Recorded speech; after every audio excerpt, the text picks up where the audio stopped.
آج کی اس ویڈیو میں ہم بات کرنے والے ہیں کہ آپ کو ایسے 4 لفظ بتاؤں گا، ایسے 4 ورد بتاؤں گا جن کو آپ اگر اپنی زندگی میں ڈیلی روٹین میں اپنا لیں، ڈیلی ان کا ورد کرتے رہے، وظیفہ کرتے رہے، تو آپ کے قریب نہ کوئی پریشانی، نہ کوئی دکھ، نہ کوئی تکلیف، اور نہ ہی غریبی، نہ ہی رنجش، کوئی بھی کسی قسم کی مصیبت یا مشکل وغیرہ آپ کے قریب تک نہیں آئے گی۔ وہ کیونکہ آپ کو بتاتا ہوں ایسے 4 لفظ، ایسے پاورفل لفظ کہ آپ ان کے اوپر عمل کریں گے، ان کا ورد وظیفہ کرتے رہیں گے چلتے پھرتے، تو یقیناً آپ کی ہر پریشانی دور ہو جائے گی۔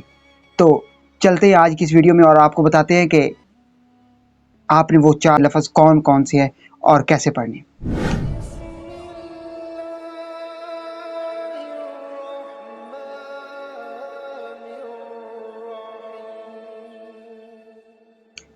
بسم اللہ الرحمن الرحیم۔ تمام دیکھتی آنکھوں، سنتے کانوں اور دھڑکتے دلوں کو مدثر اقبال کا پیار بھرا سلام۔ آپ دیکھ رہے ہیں ہمارا یوٹیوب چینل اور فیس بک پیج اسلام کی بات، اور آج کی اس ویڈیو میں ہم بات کرنے والے ہیں ایسے 4 پاورفل لفظ کہ جن کے اوپر اگر آپ عمل کریں گے تو یقیناً آپ کامیاب ہو جائیں گے، اور آپ کی تمام دکھ تکلیفیں، مصیبتیں وغیرہ اور جو ہے کوئی بھی کسی قسم کی جو پریشانی ہے وہ دور ہو جائے گی۔ تو ڈیلی روٹین بنا لیں۔ آپ نے سب سے پہلے پڑھنا ہے استغفر اللہ۔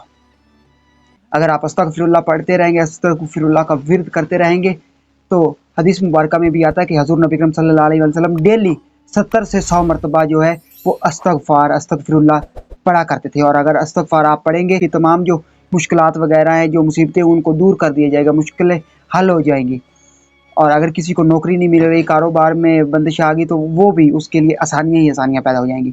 دوسرے نمبر پر آپ نے پڑھنا ہے لا حول ولا قوۃ الا باللہ العلی العظیم۔ اس کو پڑھیں کہ کم از کم 100 بار، 100 مرتبہ اس کو بھی لازمی پڑھیں دن میں۔ اور اگر آپ یہ پڑھیں گے تو آپ کے قریب شیطان نہیں آئے گا، آپ گناہ کم سے کم کریں گے، اور اللہ پاک آپ کو توفیق دے گا زیادہ سے زیادہ نیکیاں کرنے کی۔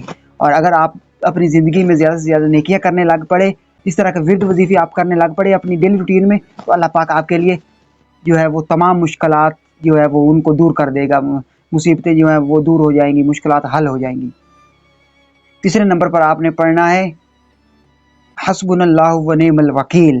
تو حضرت ابراہیم علیہ السلام کو جب نمرود نے آگ میں پھینکا تھا، تو حضرت ابراہیم علیہ السلام نے آپ یہ پڑھتے رہے، اور جب پڑھتے رہے تو اللہ پاک نے حضرت ابراہیم علیہ السلام کے لیے آگ کو ٹھنڈا کر دیا۔ تو یہ اس میں بھی اتنی پاور ہے، اس کو بھی آپ ڈیلی تقریباً 50 مرتبہ لازمی پڑھیں۔ اور چوتھے نمبر پر آپ نے پڑھنا ہے یا حیو یا قیوم برحمتی کا استغیث۔ آپ پڑھیں تقریباً 70 سے 100 مرتبہ پڑھیں، تو یقیناً آپ کے تمام مشکلات جو ہے، اگر آپ کو روزگار نہیں مل رہا، اگر آپ کی نوکری میں یا رزق میں، کاروبار میں بندش آ گئی، تو وہ تمام جو ہے وہ مشکلات جو ہے وہ اللہ پاک حل کر دے گا، دور کر دے گا تمام مصیبتیں۔ تو ان 4 الفاظ کو اپنی ڈیلی روٹین کا حصہ بنا لیں، اپنی زندگی میں ان کو جو ہے وہ ہر کام کے ساتھ اس طرح لازم کر لیں کہ اگر آپ جیسے آپ کھانا کھاتے ہیں نا، یا آپ ایک دن بھوکے رہ جائیں، تو آپ کا دماغ آپ کو میسج دیتا ہے کہ تم بھوکے، تم کھانا کھا لو، کچھ نہ کچھ کھاؤ، تمہارا پیٹ بھوکا ہے۔ اسی طرح اگر آپ کسی دن نہ پڑھ سکو، تو آپ کا دماغ آپ کو میسج دے کہ یہ 4 الفاظ آپ نے آج مکمل کرنے تھے، کیوں نہیں کیے، آج کر لو، وقت ہے، تو آپ کی زندگی آسان ہو جائے گی۔ تو میں امید کرتا ہوں کہ آج کی ویڈیو آپ کو پسند آئی ہوگی۔ اگر آج کی ویڈیو آپ کو پسند آئے تو ویڈیو کو لائک کر دیں اور چینل کو سبسکرائب کر دیں۔ اس ویڈیو کو زیادہ سے زیادہ اپنے دوستوں، فیملی ممبر اور مسلمان بہن بھائی کے ساتھ ضرور شیئر کیجیے گا۔ اگر یہ ویڈیو آپ شیئر کریں گے تو ہو سکتا ہے ایسے مسلمان بہن بھائی تک یہ ویڈیو پہنچ جائے جن کو ان 4 الفاظوں کا نہ پتہ ہو، یا جن کی زندگی میں مشکلیں، مصیبتیں یا پریشانیاں آ گئی ہوں، یا ان کے کاروبار میں رزق میں بندش ہو، تو وہ اس ویڈیو کو دیکھیں آپ کے شیئر کرنے سے، اور اس ہمارے بتائے گئے عمل کے اوپر، وظیفے کے اوپر عمل کریں، تو یقیناً یہ ویڈیو آپ کے لیے اور میرے لیے صدقہ جاریہ بن جائے گی۔ اور اگر یہ ویڈیو ہمارے لیے صدقہ جاریہ بن گئی تو ہم اس دنیا میں بھی اور آخرت کی دنیا میں بھی کامیاب ہو جائیں گے۔ اگر یہ سانسوں کی ڈوری سلامت رہی تو بہت جلد تمام دوستوں کے ساتھ دوبارہ ایک نئی ویڈیو ملاقات ہوگی۔ تب تک مدثر اقبال کو دیجیے اجازت، اور اپنا بہت سارا خیال رکھیے۔ اللہ نگہبان۔